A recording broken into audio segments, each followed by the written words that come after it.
Bem-vindos a mais um vídeo do canal. Se você gosta de conteúdo assustador, bizarro e misterioso, você tá no lugar certo. Toda semana tem pelo menos 3 vídeos longos, todo dia tem vídeo curto, então tem muito conteúdo pra vocês. Se você gosta desse tipo de conteúdo, não esquece de deixar seu like, se inscrever no canal, comentar outros temas que vocês querem ver aqui. As fontes e os créditos estão sempre na descrição do vídeo. E antes da gente começar o vídeo de hoje, eu preciso ressaltar aqui que esse vídeo não é uma publicidade. E por que eu tô falando isso? Porque eu tô tão animada pra fazer esse vídeo e falar sobre Nosferatu que vai parecer que é uma publicidade. Mas não é. Gente, eu tô muito feliz que chegou finalmente a data, o dia pra eu poder postar essa história. E a gente vai passar por tudo relacionado a Nosferatu hoje. A gente vai falar sobre bastidores bizarros e polêmicos. E é claro que eu também vou mostrar pra vocês a minha entrevista com o elenco do novo filme do Nosferatu, que vai ser um remake daquele antigão lá de 1922.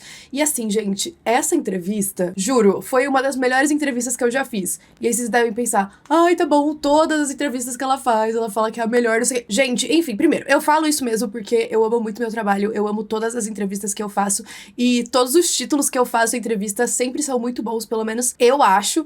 Mas Nosferatu, tipo assim, o elenco tá impecável. Quando você tá numa sala, sentado, conversando com o Robert Eggers e o Willem Dafoe, eu tava tipo, o que eu estou fazendo aqui? Eu só tenho 5 anos, eu esqueci como fala. Eu não sei nem falar português, imagina falar inglês com essas pessoas. Então, assim, foi muito especial e foi muito legal. E, enfim, eu não vejo a hora de poder mostrar pra vocês.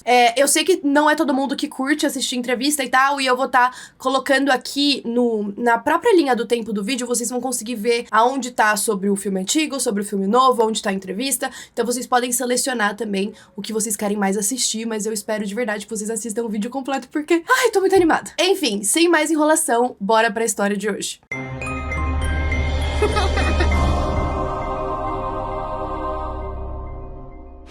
Primeiro, por que estamos falando de Nosferatu, aquele filme tão antigo, justo agora? Porque vai ser lançado um filme novo, um remake desse filme antigo, que é dirigido pelo Robert Eggers, um diretor que já dirigiu outros filmes de terror também, que ficaram muito famosos, como O Farol e A Bruxa. Ele também dirigiu o filme chamado O Homem do Norte. O filme vai ser lançado no Brasil dia 2 de janeiro, mas antes da gente falar sobre isso, a gente precisa falar da onde surgiu Nosferatu e tudo de bizarro que aconteceu com esse filme de 22. Bom, vocês devem conhecer a história do Conde Drácula de Bram Stoker.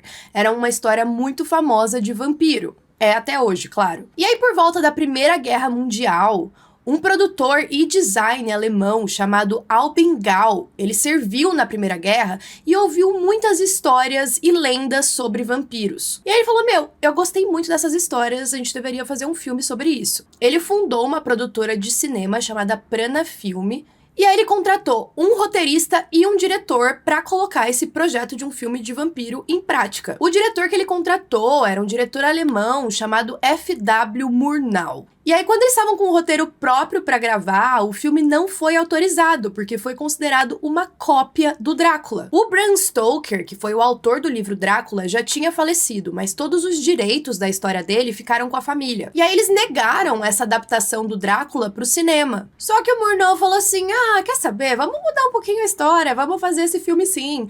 E foi daí que surgiu a história do Nosferatu. Nosferatu não é o nome do vampiro do filme. O vampiro, ao invés de Conde Drácula, se chama Conde Orlok. Só que toda a história do filme do Nosferatu é praticamente a mesma do Drácula. A gente tem um corretor chamado Thomas Hutter que precisa vender uma propriedade, um castelo abandonado, para um tal de Conde Orlok, que seria o Conde Drácula. E aí também tem aquele paralelo do Drácula e do Orlok se apaixonarem pela esposa desse corretor de imóveis. O filme foi gravado e lançado, ele é um filme mudo. Só que com toda a repercussão, a produtora foi à falência. Eles foram processados pela viúva do Bram Stoker. Outra coisa que eles tentaram adaptar um pouco do Drácula pro filme do Nosferatu é mudar a aparência física do vampiro. Então essa aparência é bem do Nosferatu mesmo. E também no filme foi aí que surgiu a ideia de vampiros morrerem com a luz do sol. Até então, ninguém tinha falado sobre isso. O próprio Drácula, ele enfraquece na luz do dia, mas foi com o filme Nosferatu que a gente viu ele morrendo por conta do sol. Aí vocês devem estar pensando, tá, mas por que o filme chama Nosferatu se o vampiro se chama Conde Orlok? Nosferatu é uma palavra de origem húngaro-românica e é sinônima de vampiro. Só que essa base no folclore romeno é meio incerta. Aparentemente, Nosferatu é uma palavra que nem mesmo existe. Tem um livro sobre a Transilvânia em que a palavra Nosferatu é usada. Só que parece que o autor desse livro ou ouviu ou anotou a palavra de forma incorreta. Uma possibilidade da palavra certa seria Nesuferite, que é uma palavra romena que pode significar insuportável ou intolerável. E parece também que o Bram Stoker usou a palavra Nosferatu em uma fala do personagem Van Helsing. Não sei vocês, mas pra mim funcionou. Nosferatu parece muito um nome de vampiro agora. Não sei se só parece porque a gente já relaciona com vampiro desde 1922, mas enfim. Esse filme Nosferatu de 1922 também se passaria em 1838 na Alemanha, o mesmo ano em que a cidade foi assolada pela peste. E aí uma curiosidade bizarra é sobre o ator que interpretou Nosferatu em 1922. O ator era um cara chamado Max Schreck. Sim, parece de Shrek mesmo. Muitas pessoas na época diziam que ele era meio estranho. Alguns diziam que ele queria mesmo ser essa tal criatura vampiresca. Ele sempre andava pelo set de gravação vestido como Conde Orlok, ele nunca tirava a fantasia. E algumas pessoas afirmavam que a única pessoa que viu ele sem a máscara do Nosferatu foi o diretor. É claro que tudo isso não se passava de lendas, mas serviu de inspiração para um outro filme chamado A Sombra do Vampiro, em que quem interpreta o Conde Orlok é o Willem Dafoe, que também tá no novo remake. E olha só que interessante a premissa. Esse filme foi dirigido por um cara chamado Marriage. O filme seria sobre um diretor que contrata um vampiro de verdade pra interpretar o vampiro do filme dele. E aí o elenco começa a ficar todo desconfiado se ele era um vampiro, se ele não era um vampiro. E aí o diretor explica que ele só estudou em uma escola em que ele precisava se entregar 100% pelo papel, então por isso que ele nunca se descaracterizava. Então o ator tá sempre maquiado, só aceita filmar durante a noite e tem um desejo meio esquisito por sangue. Então a história vai se desenrolando a partir dessa premissa. Com toda a polêmica com a família do Bram Stoker, todas as cópias de Nosferatu foram destruídas. Só que tinham algumas com a família do Bram Stoker e também outras já tinham vazado. Então por um tempo não se conseguia assistir o filme. Só que vocês sabem que isso só faz com que o filme fique ainda mais famoso. Hoje, pra quem tiver curiosidade, o filme tá inclusive disponível gratuitamente no YouTube. É um filme mudo, como eu já mencionei, mas ele se tornou um clássico do cinema de terror, principalmente pra época. Ele tinha efeitos, cenas muito impressionantes pra década de 20. E ser mudo fez com que ele se popularizasse ainda mais, afinal era fácil de ser entendido em outras línguas, já que não tinha ninguém falando nada. Eu não gosto muito de filmes muito antigos em preto e branco, mas eu confesso que eu assisti o Nosferatu original e eu gostei bastante. Antes do primeiro Nosferatu sair também, só tinha um outro filme sobre o Drácula, que era a obra de um húngaro. Esse filme mesmo já se perdeu, mostrando ainda mais a importância de Nosferatu para os dias de hoje. Então a gente pode considerar que Nosferatu é um plágio que deu certo. Agora ele finalmente vai ganhar um remake, que é do diretor Robert Eggers. De acordo com Robert Eggers, esse filme já tá na mente dele há muitos e muitos anos, desde quando ele era criança. E eu sou suspeita pra falar, eu já assisti, pra mim é o filme do ano, eu tive que assistir antes pra fazer as entrevistas, então tem tudo que eu gosto. Esse ambiente meio gótico, vampiro, lendas, coisas bizarras. Mas eu não vou ficar, tipo, hypando muito vocês pra ver esse filme, porque eu sei que às vezes a gente vai cheio de expectativa, daí chega lá e fala, ai, nem achei tudo isso. Então, assim, o que eu posso falar pra vocês, como uma opinião pessoal, é: se vocês gostam dos outros filmes do Robert Eggers, principalmente A Bruxa e O Farol, vocês vão gostar da versão dele de Nosferatu. Mas não é um filme pra você ir no cinema e ficar com medo e não conseguir dormir e te dar susto. É um filme macabro. Agora, pra essa parte do vídeo, a gente vai conversando e eu vou colocando alguns trechinhos das entrevistas pra vocês. Mas quem foi escalado pro papel de Conde Orlok nesse filme é o Bill Skarsgård, que vocês devem se lembrar como Pennywise de It. Ele sempre faz esses papéis bem sinistros, bem transformadores, e vou falar pra vocês, não dá pra reconhecer ele como Conde Orlok no filme. Não tem uma coisinha do rosto dele ali. Ele tá completamente caracterizado, a voz dele tá diferente, nem os olhos você consegue notar que é ele. E aí eu perguntei tanto pro Robert Eggers, pro diretor, como que foi a caracterização do Bill, Cavill, como também para o Nicholas Hoult e a Lily Rose Depp contracenarem com ele. O Nicholas, ele faz o papel do Thomas Hutter, aquele corretor que vai tentar vender a propriedade para o Conde Orlok. Já a Lily Rose Depp interpreta a esposa do corretor, a Anna, que é quem o Conde Orlok se apaixona. Robert, we just accepted that you'll never make a bad movie. Nosferatu is brilliant, and one of the many reasons for that is because it has you in it. So, yeah, can you tell us more about the new look for Count Orlok, especially the prosthetics and everything, because we can't even recognize Bill Skarsgård in that. Yeah, I mean, when Bill first saw the sculpted bust of the makeup, he said, that guy didn't look like me when he was alive. And he was intimidated by it. But once he put it on, I saw the moment when with the test makeup where he saw, okay, I can work with this. But I just said, what would a dead Transylvanian nobleman actually look like? And so he has this, aquiline nose and these strong features and the hair and facial hair that would be correct for the period, and down to these very weird shoes that he wears.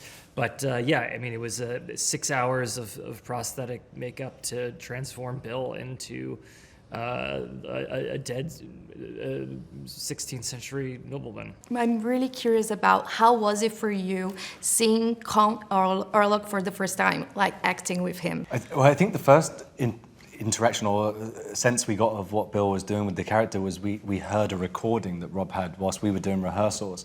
He had a recording of like an early version, I suppose, of Bill's voice.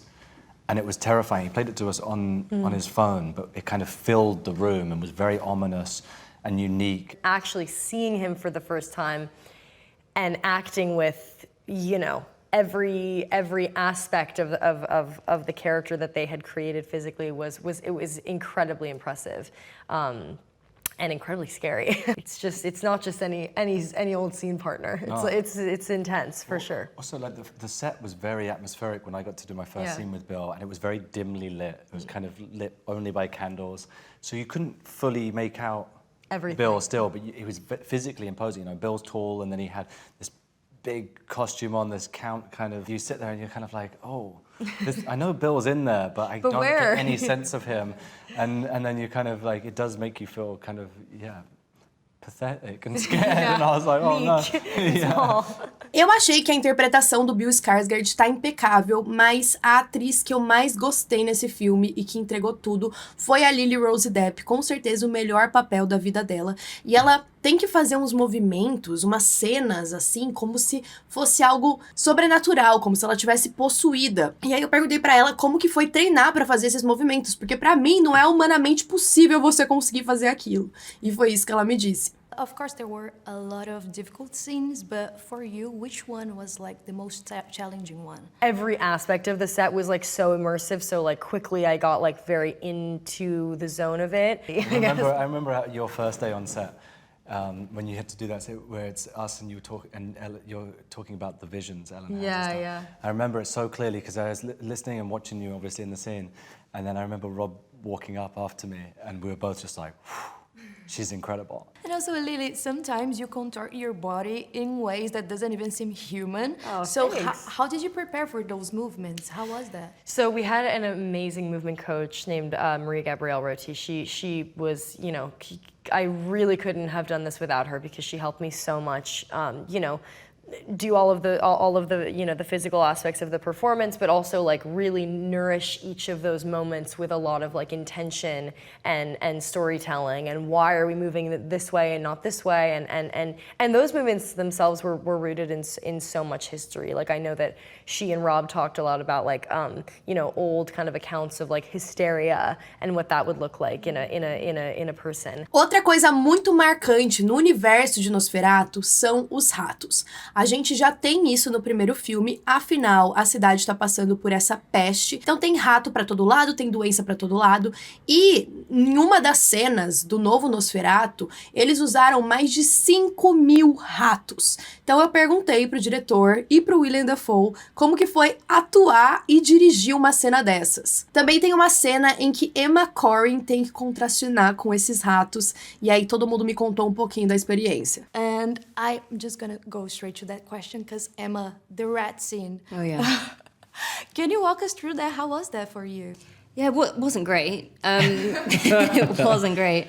I remember texting Rob when I was first reading the script and being like, hey, man, I'm at the rat bit. Like, this is going to be CGI, right? What are you thinking? And he was like, no, all real, sort of thing. Oh my God. But it was fine. I sort of had a rat meet and greet a few weeks before, met the rats, had them sort of on me, and then, but yeah, it was intense. Yeah, I think because I was sort of topless and it was a sort of bare rats on bare skin sort of thing, which I wasn't mad about. Yeah. The smell was And pretty the bad. smell is so The smell is so bad, and the constant pissing and shitting. pungent. Yeah, it's like Yeah. The scene with more than 2,000 rats, was that the most challenging scene for directing and for acting in it? That, I mean, night shoots have become harder for me as I've gotten older, and that was like the worst part about it. And the thing about the rats is that they're incontinent, so the smell is like insane. And then you also have to keep them safe. So there's like plexiglass everywhere that we have to hide on camera, and it becomes like sort of a difficult To keep situation. them corralled. Yeah. To keep them corralled, to make them not just run away. And so then the path for the actors becomes more complicated as well. And it becomes complicated. If you're an animal lover, and I am, you don't want to step on the poor babies. That's the challenge. I didn't mind it.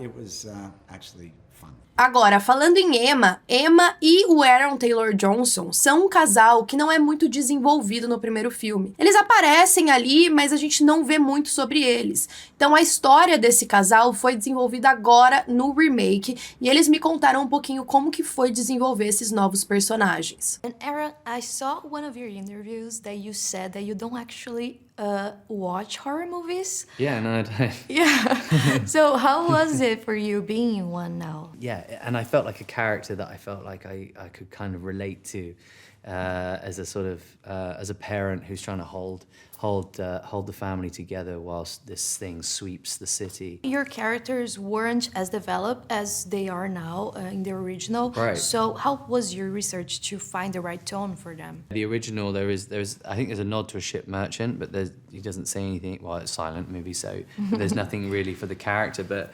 and so I think Robert, being brilliant, sort of took that element and created this family, the Hardings, this sort of bedrock of you know, everything that Nick and Lily's character want to create and embody. You know, they're newlyweds, and it's this beautiful love story. And I think it's about, you know, testing their relationship and marriage. I also think the fact that Friedrich and Anna, all the action and all this darkness and the journey towards this darkness unfolds in Anna and Friedrich's house meant that you always had this sort of dark and light opposition, and you really felt that tension. Yeah, because we just don't really buy it for a lot of the film, and then sort of are burnt by that quite badly. I think that's kind of like a very standard, relatable situation that you know, we've all lived through a pandemic and seen like the effects of what that has done. You know, how that we've all sort of hunkered down as families and things like that, and terror of that. So there was kind of a lot like you could bring to it in that respect. But yeah, there's definitely sort of a rational thinking. Like, this is what it is. It's a plague. What can you think of anything, you know, so ridiculous to be more than that? And O Willem Dafoe também contou pra mim um pouquinho sobre a inspiração dele para esse novo personagem, e o Nicholas Hoult contou como foi interpretar esse papel, porque pra mim, no começo do filme, é ele que segura toda essa sensação de terror que a gente experiencia enquanto tá assistindo. Então foi bem interessante. Nicholas, I feel like your character is always between fear and rationality, and I feel like you're the one in the beginning of the movie that just make us feel the panic that like the character is feeling. So how did you prepare for this role? Was it like similar to your other roles, or was it any different? Rob sent a lot of movies that he would reference in terms of performance and the feeling of that kind of hysteria and fear that was building. But I think, yeah, for Thomas, it's someone, you know, I think his naivety is something that kind of shines through at the beginning of the story. He hopes for the best. He's also very misguided in what he thinks. Like a lot of humans, he thinks getting this pay increase and getting a bigger house and all these things will help their love and their family to grow and their fortunes to be better. But he's sadly kind of misguided in that and doesn't believe in the evil of the world. I think that's one of the things. He's very caring as a husband and loves Ellen, but he can't quite accept or listen to her fully in terms of what she's trying to tell him. That's the transformation for him, is coming face to face with realizing there is evil in the world and that he's been wrong about so many things. And were you inspired by other historical figures, maybe, or even other horror movie characters for this role? Not so much. Robert gave me a wealth of background information about the occult, about alchemy, about what this guy might be studying.